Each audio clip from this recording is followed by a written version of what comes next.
So we're gonna make a pumpkin this afternoon. Jim Downey with Prairie Fire Glass. I'm the owner and glass artist here at Prairie Fire Glass. I've been blowing glass for about 27 years, proud to be in Monticello, and hope to be here for another 22 years. To me, there's something about glass blowing that requires, it's almost meditative in a sense, because particularly when you're first learning to do it, it requires this degree of focus.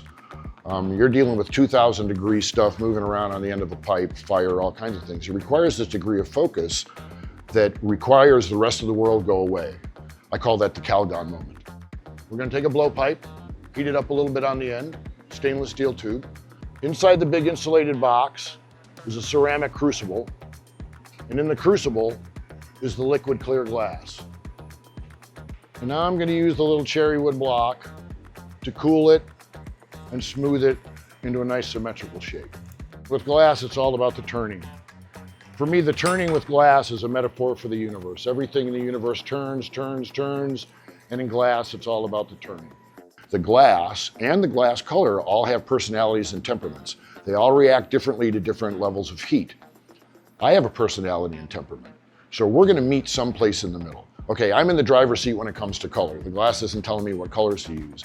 But if I'm thinking I wanna make a bowl and the glass is telling me, I think I wanna be a vase, it's gonna be a vase, because I don't wanna fight.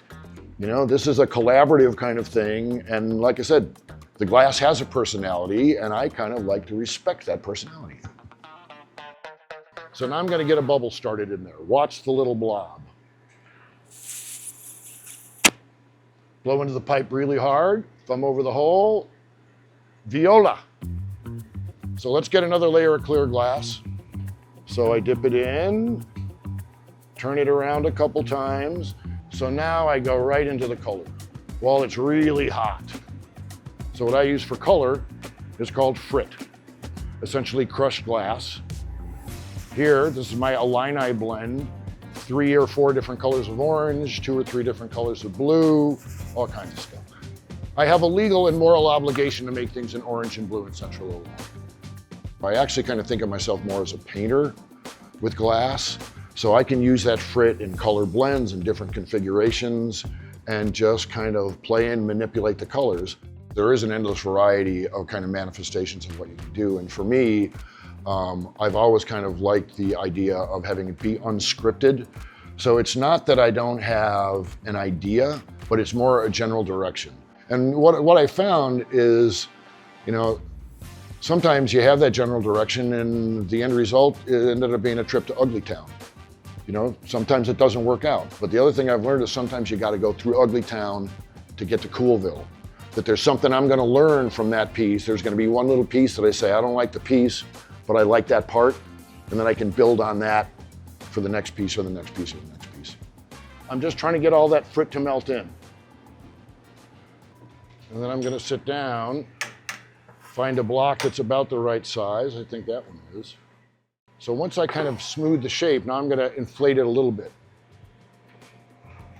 Not too much, because I still gotta blow it out a little bit more when I get it into the mold to make the pumpkin. Then I'm gonna heat it up again, and I'm gonna go back into the optic mold.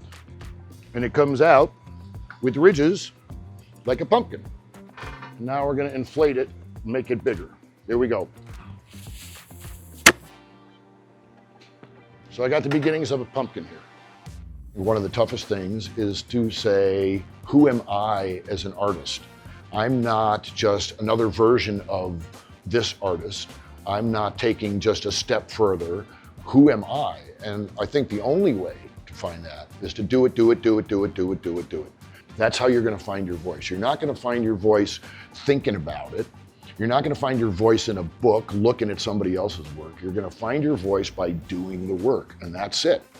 So if you notice now, it kind of looks brown. Colors are always distorted by the heat. The warm colors, yellows, reds, and oranges, almost always look brown when they're hot. And it won't come back to its original color until it's completely cooled off.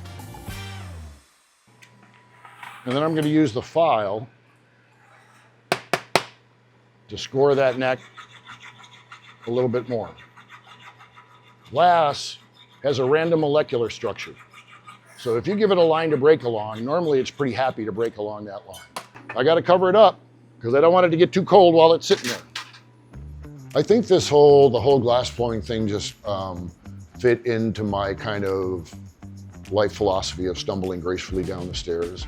Finding a medium that allows me to take that life philosophy and translate it into the artistic medium and what I do for a living was just this like kind of hand in glove thing.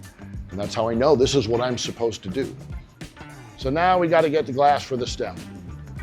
Get a big gatherer of clear glass. That's what they call it when you're getting glass out of the furnace, gathering the glass. And then I go into the dark blue frick. It's actually a silver blue. You'll see that right at the end. Okay, now I got to melt that in. So we go into the optic mold and I squish it down in there and it comes out with ridges. I heat it up again just a little bit.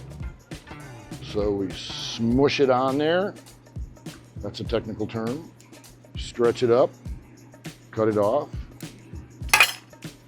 And then before it either flops over or gets too cold, grab the end, pull it up, and around.